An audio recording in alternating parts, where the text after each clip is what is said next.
Well, in the early days here at Shafer, it was important to have Chardonnay. Our first Chardonnay was made in 1980, and the grapes came from right here on this ranch where Hillside Select comes from today. There wasn't a lot of thought of planting the right grape in the right place. It was more at that time of just try to get grapes ripe and make decent wine. And we soon found out that if we're going to make the best Chardonnay we can, we need grapes from a cooler region. It was a project that took a long time. The goal with the Red Shoulder Ranch Chardonnay from the beginning was to make a really flavorful, rich, delicious wine. You need to have Chardonnay fruit from Carneros, a cool region. Small cluster clones. The smaller the cluster and berry, the more fruit and flavor you get out of the wine. We whole cluster press it. We don't put it through a crusher, so we're very gentle with it. Then we use a wild yeast fermentation. We don't use cultured yeast, and that adds to some complexity of the wine.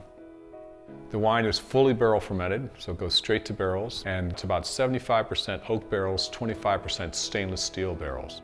We want to have a little less oak on the wine. We'd like to see the wine age longer, be a little more lively 4 or 5 years down the road. And one very important thing we don't do with Chardonnay is put it through malolactic fermentation.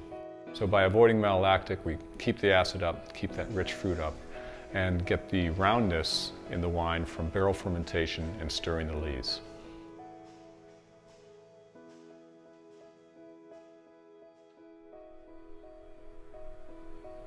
The Red Shoulder Ranch is located in a great spot.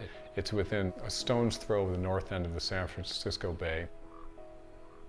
Carneros is a beautiful area for Chardonnay, gently rolling hills, fairly heavy soils, which one would expect being so close to the bay, and a very cool, moderate growing season. It's a long growing season, so the grapes get a lot of hang time out there, and the flavors that develop are wonderful, very rich, tropical, delicious flavors.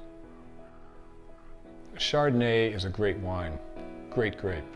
There's a reason that Chardonnay is planted so widely around the world. If you're growing it in the right place and doing everything you need to do properly to make a top wine, you get a wine that is just amazingly rich and amazingly delicious.